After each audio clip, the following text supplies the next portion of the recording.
Re-bienvenue, donc si tout s'est passé comme prévu, le premier tutoriel aurait dû être terminé, donc c'était un document, le deuxième tutoriel aussi vous auriez dû le recevoir, et donc on passe maintenant au troisième tutoriel qui va concerner les mots-clés, donc if, elif, else, qui sont assez utiles en programmation pour que le programme puisse effectuer des décisions. Vous allez voir ça, j'espère que vous serez intéressés, bon visionnage. Tutoriel numéro 3, cours numéro 2. Aujourd'hui, on va parler des if, else et else if. Et en ce moment, vous voyez mon écran, on a donc, j'ai donc un exemple. Tout d'abord, le but de la programmation, c'est justement d'automatiser des processus qui sont souvent effectués par l'humain et qu'on ne veut plus faire. Et donc, parfois, il y a des décisions à prendre. Et c'est assez important pour l'ordinateur de pouvoir avoir les options qu'il peut prendre et ensuite de pouvoir voir ce qu'il doit faire. C'est comme une méthodologie pour lui. Et c'est là où ce qu'on va apprendre aujourd'hui, if, else et elif, ça va lui permettre de faire exactement ça. Voyons voir. Tout d'abord, voici un exemple de la vie quotidienne que j'ai mis en commentaire. Si mon bus arrive dans plus de 5 minutes, je marche jusqu'au métro. Si mon bus arrive dans moins de 5 minutes, je prends le bus. Et si une condition que je n'avais pas anticipée arrive, alors je suis en retard. Je pourrais traduire cette expression comme ça. Donc, tout d'abord, temps qui reste, donc, serait par exemple un nombre arbitraire, donc le nombre de minutes qui me reste. D'abord, je vais mettre ça en commentaire parce que ça c'est pour plus tard. Temps qui reste. Et ensuite, si mon bus arrive dans plus de 5 minutes. Donc, si le temps qui reste, et là c'est pour ça qu'on va écrire if, temps qui reste est plus grand que 5, donc plus grand. On met un 2 points, très important le 2 points. Et c'est là où la dernière fois je vous avais parlé d'alinéa, c'est là où ça devient important. Ce qui est dans le contenu, donc le contenu du if, se doit d'être mis dans un alinéa. Donc tant qu'il reste plus grand que 5, je mets print, je marche jusqu'au métro. Ah, je marche jusqu'au métro. Ensuite, donc là, si mon temps qui reste arrive dans moins de 5 minutes, donc je peux mettre un autre if. Temps qui reste plus petit que 5 minutes, print, je prends le bus. Donc c'est la même formulation, on répète. Et donc là, maintenant, notre ordinateur a deux possibilités. Plus grand que 5, plus petit que 5. Et finalement, else. Donc else, c'est toutes les autres possibilités. Donc si aucun des if, plutôt, ne répond à notre demande, le else vient en jeu. Et donc, on va print « je suis en retard ».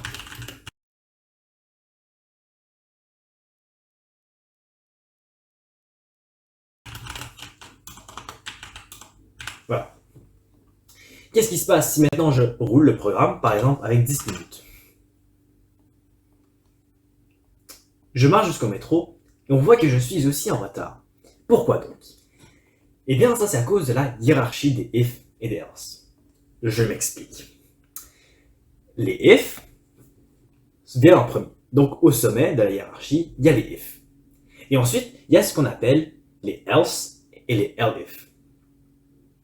Else vient en dessous de la hiérarchie, mais c'est comme deux niveaux différents. On a les if sur un niveau et les else sur l'autre niveau.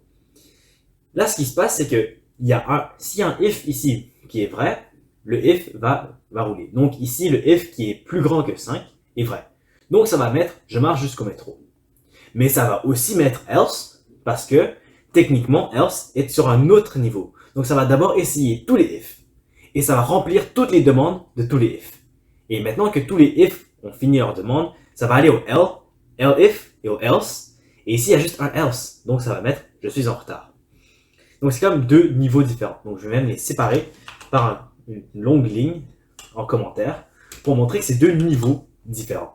Ça va répondre d'abord à tous les if, puis ça va répondre à tous les else. Mais alors comment est-ce que je peux faire pour avoir des possibilités et pour inclure toutes les autres possibilités? Eh bien, je peux ajouter ce qu'on appelle elif.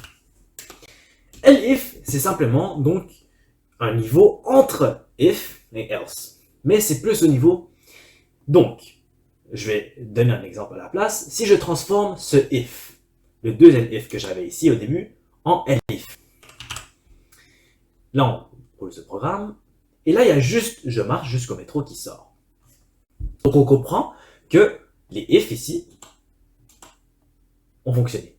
Et ensuite, elif, c'est comme un intermédiaire entre if et else. S'il y a un if qui a fonctionné, tout ce qui vient après l'if, le programme ne va pas le regarder. S'il n'y a pas de if qui a fonctionné, le programme va aller au elif et au else. Et là, on voit que ceux-là sont sur le même niveau. Donc par exemple, si un temps est plus petit que 5, par exemple 3, bah, je prends le bus. Et ça ne va pas mettre je suis en retard. Parce que else et elif, il y en a juste un des deux qui peut fonctionner.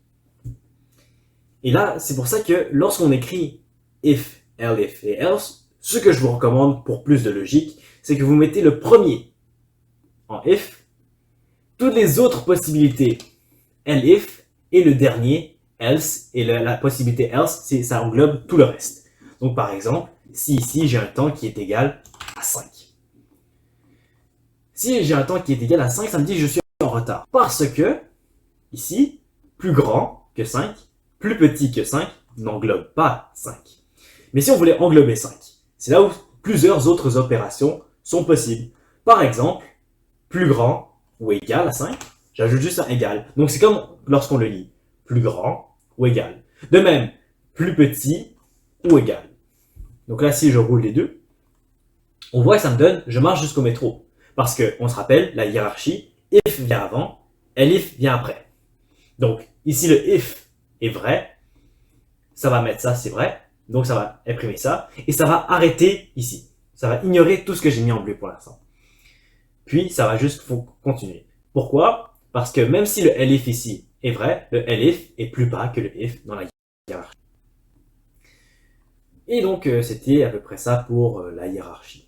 Ensuite, donc je vais vous introduire d'autres types d'opérations possibles, et c'est là où je viens avec celui-là. Donc, jusqu'à maintenant, on a vu les opérations. Donc, attendez, je vais juste prendre le temps qui reste ici. Donc, on a vu les opérations possibles. Il y a plus grand ou égal, plus petit ou égal. On a vu plus petit et plus grand. Ensuite, je vais vous montrer deux autres opérations. Donc, je vais mettre les opérations qu'on a déjà vues en commentaire. On a n'est pas égal et égal.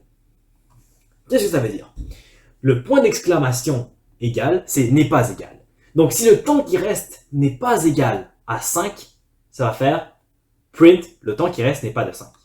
Et si le temps qui reste égale 5, print, je suis indécis.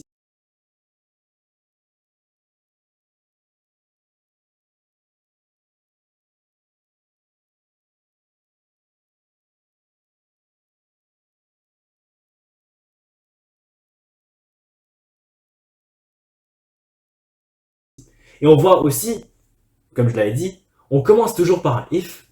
Tout ce qui vient à l'intermédiaire, c'est des elif. Puis on finit par un else. Je suis en retard. On peut aussi parfaitement ne pas finir par un else. Ça va simplement rien faire si toutes les possibilités sont fausses, ça va simplement rien faire après. Donc par exemple ici, je suis indécis, car le temps est égal, le temps qui reste est égal à 5. Si le temps qui reste n'est pas égal à 5, donc n'importe quel nombre, ça peut être un nombre négatif, le temps qui reste n'est pas de 5.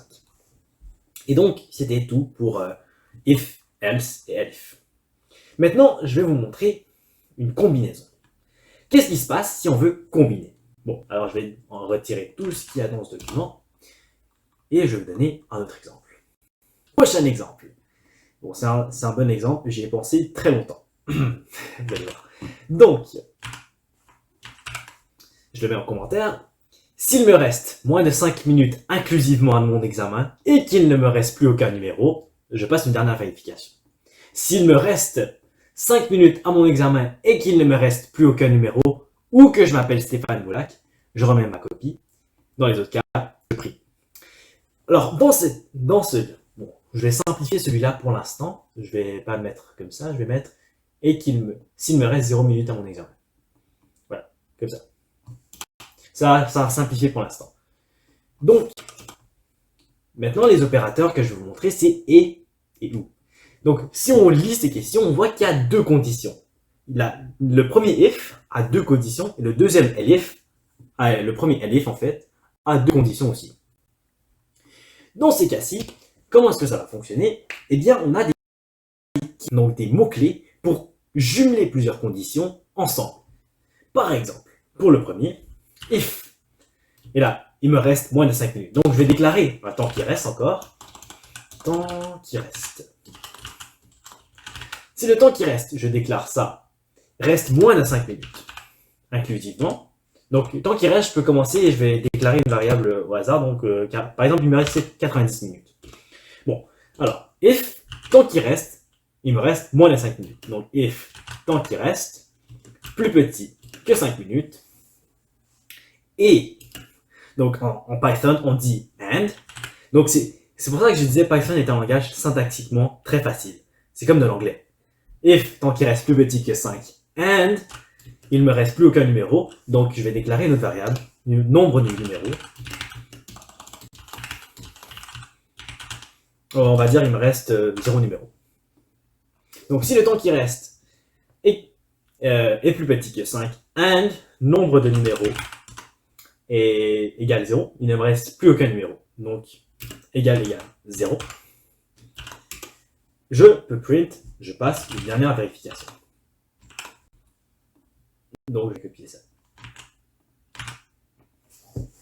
Ensuite, deuxième niveau de l'hierarchie, on commence avec un deuxième elif. Elif, il me reste 0 minutes à mon examen, donc temps qui reste égale 0, égale 0. Donc, on n'oublie pas qu'un seul égal, c'est assigné. 2 égale. Ah oui, j'avais pas mentionné ça. La raison pourquoi je mets 2 égale de suite, c'est parce que lorsqu'on met un seul égal, on assigne une valeur, alors que lorsqu'on met 2 égales, on compare les valeurs. Excusez-moi, je vous le dis un peu tard, mais j'espère que ça ne sera pas mélangé pour l'instant. Mais lorsqu'on met 2 égales, la raison est parce que on est en train de comparer ce qu'il y a à gauche de ce qu'il y a à droite, alors que lorsqu'on met un seul égal, on prend la valeur qui est à droite, on l'assigne à ce qui est à gauche. Et ensuite, tant qu'il reste égal 0, ou que je m'appelle Stéphane Bollack. Donc l'opérateur ou, on dit or. Et pour ne pas vous mélanger, je peux mettre des parenthèses ici, pour dire que ça va faire d'abord cette opération, puis ça va faire l'autre opération. Donc tant qu'il reste égal 0, donc ça va d'abord faire cette opération, ça va comparer les deux, or, ici, je m'appelle Stéphane Bollack. Donc on peut donner un nom. Nom égal. Donc ça peut être un string. Donc par exemple, mon nom, c'est Chine. Alors, or, nom, égal. Là, c'est un string, égal. Je vais copier le nom, comme ça. Et là, ici, je remets ma copie. Voilà. Donc, ça, c'est la deuxième condition. Troisième condition, else, je prie. Donc, print, je prie. Et là, si je fais fonctionner ce programme, on voit que ça me donne je prie. Et je vais vous expliquer pourquoi. Tout d'abord, le temps qui reste égale 90 minutes. Alors, on va aller en ordre. Est-ce que le temps qui reste ici est plus petit que 5? Non. Alors déjà, tout ça, c'est faux. Parce qu'il faut que à gauche et à droite, ça soit vrai pour que je passe une dernière vérification. Mais ici, il y a une des conditions qui est fausse, alors je passe au elif. Est-ce que le temps qui me reste est 0? Non, il me reste 90 minutes. Est-ce que mon nom est Stéphane Bollack? Non, je m'appelle Chiné. Et donc, ici, aucune des deux conditions est vraie. Donc, je passe à else, qui est je prie. Maintenant, changeons par exemple le temps qui reste. Le temps qui reste, on peut mettre 4 minutes.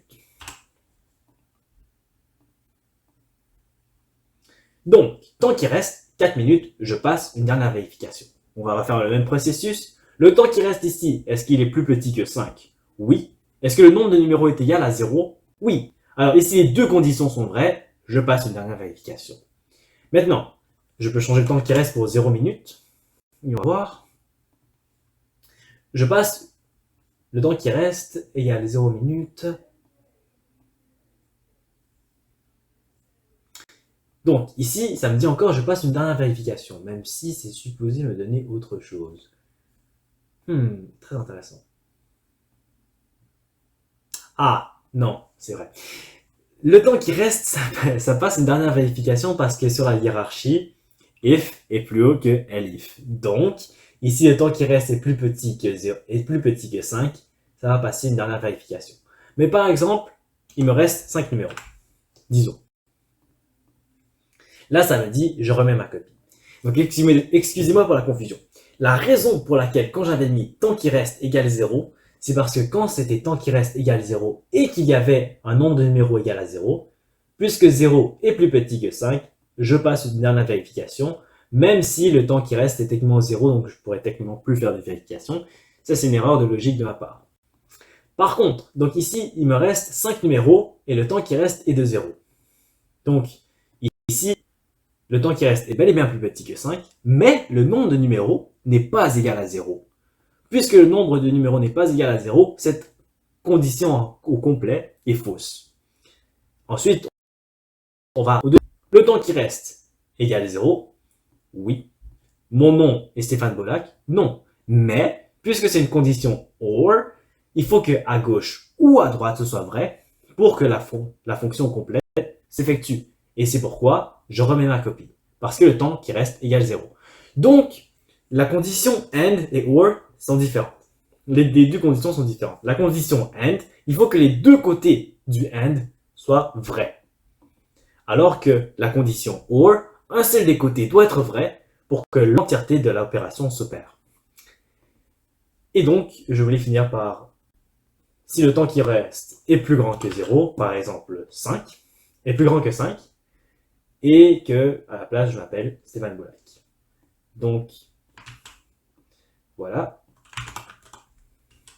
Donc, ça va simplement, je remets ma copie.